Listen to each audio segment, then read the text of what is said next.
Bonjour à tous, bienvenue à cette session du groupe de travail de l'insuffisance cardiaque, donc au nom de la coordinatrice du groupe. Et j'enchaîne donc pour vous parler de la place des nouvelles molécules, et je veux dire là les ARNI et les anti-SGLT2 dans le post-infarctus.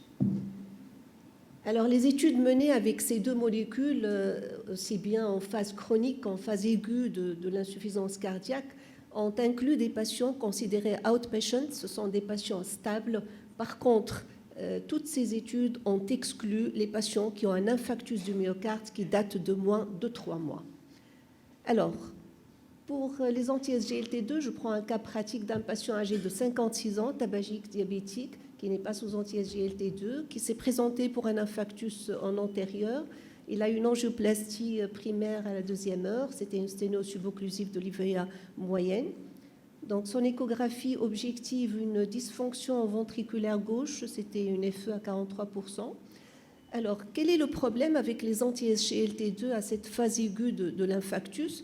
Les études faites chez les diabétiques considèrent que ces molécules sont des sick days drugs. Ce sont des molécules à éviter chez les patients qui ont des affections aiguës, surtout pour éviter tout ce qui est décompensation acidocétosique. Et bien sûr, l'infarctus du myocarde en fait partie.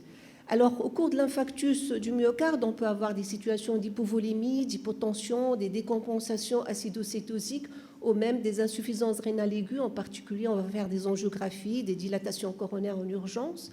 Il y a aussi le problème de la prescription simultanée des inhibiteurs du système rénine-angiotensine-aldostérone et des anti-SGLT2. Et puis, chose aussi importante, c'est qu'actuellement, avec la prise en charge de l'infarctus du myocarde, la stratégie invasive très précoce, ça ne serait pas facile de démontrer des effets bénéfiques additionnels d'une molécule. Mais en pratique, et ce registre mené en Belgique et en Italie, ont montré sur une population de 646 patients diabétiques qui se sont présentés pour des infarctus du myocarde, que les patients, le groupe qui était sous anti-SGLT2, avait quand même moins d'événements cardiovasculaires, moins de mortalité, moins d'hospitalisation pour insuffisance cardiaque et surtout aussi à la sortie un remodelage ventriculaire gauche meilleur avec une FE supérieure et une IM inférieure dans le groupe qui était sous anti-SGLT2. Mais c'est vrai que ça reste un gap dans la prescription de cette molécule dans la phase aiguë d'infarctus. Mais c'est vrai que c'est une molécule qui a pas mal d'effets bénéfiques et on va s'attendre à ce qu'elle soit très intéressante dans cette population qui a un infarctus du myocarde. On sait les effets cardioprotecteurs des anti-SGLT2. Ils vont agir au niveau de l'échangeur sodium-hydrogène, donc ça va diminuer la teneur de sodium en intracellulaire. Elle agit sur l'homéostasie calcique en intramitochondrial. Elle agit sur le remodelage ventriculaire. D'autre part, elle a des effets rénaux et néphroprotecteurs avec une diminution du stress oxydatif, diminution de la fibrose. Il y a aussi un effet d'augmentation de l'érythropoïétine et ça a un rôle dans l'amélioration de l'oxygénation des cardiomyocytes. Donc, grâce à cette réduction de la réponse inflammatoire et de la nécrose myocytaire, ça va normalement diminuer la taille de l'infarctus et ça donnera moins de lésions de réperfusion et d'action anti-remodelage. Il y a pas mal d'études à l'échelle animale, aussi bien avec la DAPA qu'avec l'empagliflozine. Et même à l'échelle humaine, les études ont montré que si on prend le groupe qui est sous anti-SGLT2, il va avoir beaucoup moins de réactions inflammatoires en phase aiguë d'infarctus.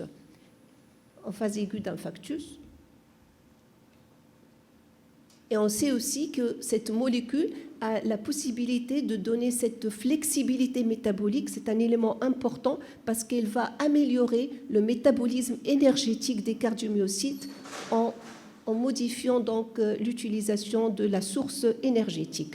Alors, qu'en est-il des études dans cette rubrique des anti-SGLT2 ? La première étude, c'est l'étude EMI. C'est une étude de petite taille, ce n'est pas une grande étude randomisée. Elle a montré un effet bénéfique dans la réduction des taux de NT-proBNP et dans le remodelage ventriculaire gauche.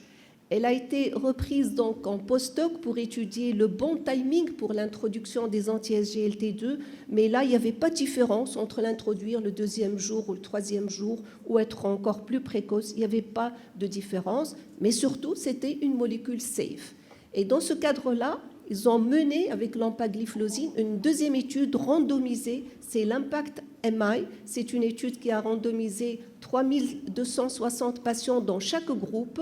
Et cette étude, par contre, en termes d'endpoint primaire qui était hospitalisation et décès de toutes causes confondues, c'était une étude malheureusement négative. Par contre, en termes d'hospitalisation, elle sortait positive. Il y a une réduction des hospitalisations pour insuffisance cardiaque dans le groupe empagliflozine, avec surtout le caractère safe de l'introduction de cette molécule en phase aiguë d'infarctus. Deuxième étude randomisée, c'est avec la dapagliflozine, DAPA-AMI. C'est un design un peu particulier. Elle a randomisé à partir de registres préalables et elle a inclus des patients qui avaient un infarctus qui datait de moins de 10 jours, qui avaient une altération de la fonction systolique du ventricule gauche et surtout, elle a exclu les patients diabétiques et les patients qui avaient une insuffisance cardiaque chronique au préalable.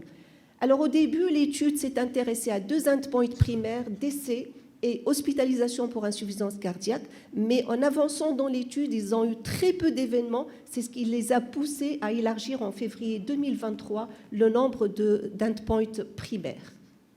Et là, c'est une étude qui sortait positive avec effectivement réduction de ces événements cardiovasculaires. C'est finalement un endpoint qui était d'ordre cardio-métabolique, qui a effectivement inclus des éléments métaboliques. En particulier, elle a montré qu'il y aura une réduction de nouvelles apparitions de diabète dans le groupe qui était sous dapagliflozine.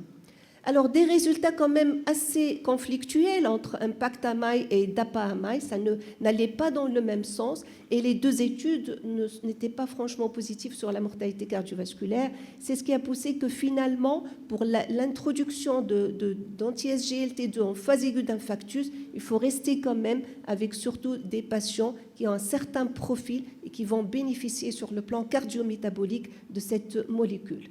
Alors, en termes de méta-analyse, on dispose de cette méta-analyse qui montrait une réduction des hospitalisations pour insuffisance cardiaque. Par contre, il n'y avait pas de réduction de la mortalité cardiovasculaire avec les anti-SGLT2.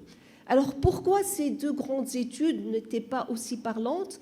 D'abord, avec la DAPA-AMI, il y avait une exclusion des diabétiques, une exclusion des insuffisants cardiaques chroniques. Ça a donc baissé l'efficacité de la molécule. IMPACT-AMI, malheureusement, a été mené pendant la période Covid. Il y avait aussi deux pays qui ont participé, qui étaient en pleine guerre. Donc, ça a modifié un peu les inclusions. Et puis, le recul, ça ne dépassait pas les 2 ans dans les deux grandes études, alors que si on prend les grandes études avec les anti-SGLT2, c'était plus que 3 ans, donc il fallait peut-être prolonger la durée du suivi. Et puis, on revient à la première notion, montrer un effet additionnel bénéfique, c'est pas très facile en cette époque où on prend très bien comme il faut les infarctus du myocarde en phase aiguë. Deuxième molécule, les ARNI, on s'attend là aussi à avoir un effet bénéfique, puisque ça agit sur les récepteurs AT1 de l'angiotensine 2, ça diminue donc tout ce qui est prolifération cellulaire, ça diminue le tonus sympathique. D'autre part, avec la néprilizine, il y a en fait une mise en exergue de l'effet bénéfique du BNP, donc il y a une diminution du tonus sympathique, une action aussi antiproliférative, donc on s'attend à ce qu'elle soit positive. Et là, l'étude dans ce sens, c'est Paradise-MI, qui a inclus plus que 5600 patients. Et cette étude donc, a inclus des patients qui ont eu un infarctus entre le 1er et le 7e jour, avec une fraction d'éjection de moins de 40% ou avec des signes de congestion pulmonaire. Et ils avaient aussi des facteurs de risque notés dans cette étude.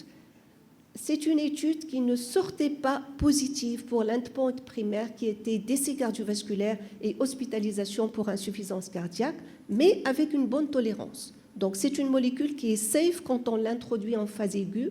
Ça a été réanalysé secondairement en termes de first ou de recurrent hospitalization for heart failure, et là, l'étude était positive. Ça a été aussi repris avec une autre méthodologie statistique, c'est le win ratio, et là aussi, l'étude était positive en faveur de l'introduction des ARNI en phase aiguë d'infarctus. Les méta-analyses ont suivi par la suite. Cette méta-analyse qui a inclus plus que 2400, il y avait pas mal d'études, mais je disais que la plus grande étude, c'est Paradise-AMI. Et là, cette étude a montré un effet positif, aussi bien sur le remodelage que sur la réduction des taux de NT-proBNP. Deuxième grande méta-analyse, celle de Di Pietro, qui était positive en termes de MACE et en termes d'hospitalisation pour insuffisance cardiaque, aussi positive en termes de paramètres de remodelage ventriculaire gauche.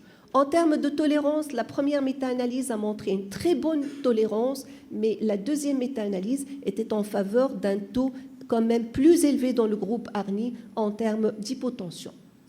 Donc, en conclusion, démontrer un effet bénéfique additionnel dans le post-infarctus, ce n'est pas facile, compte tenu de la prise en charge précoce de l'infarctus et avec surtout la stratégie invasive.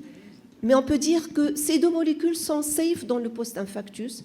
Les effets cardiométaboliques bénéfiques de la dapagliflozine se confirment et la réduction des hospitalisations pour insuffisance cardiaque est vraisemblable pour les anti-SGLT2 ainsi que leur effet anti-remodelage. Les ARNI ont aussi un effet positif en termes de réduction d'hospitalisation pour insuffisance cardiaque et de remodelage. Je vous remercie.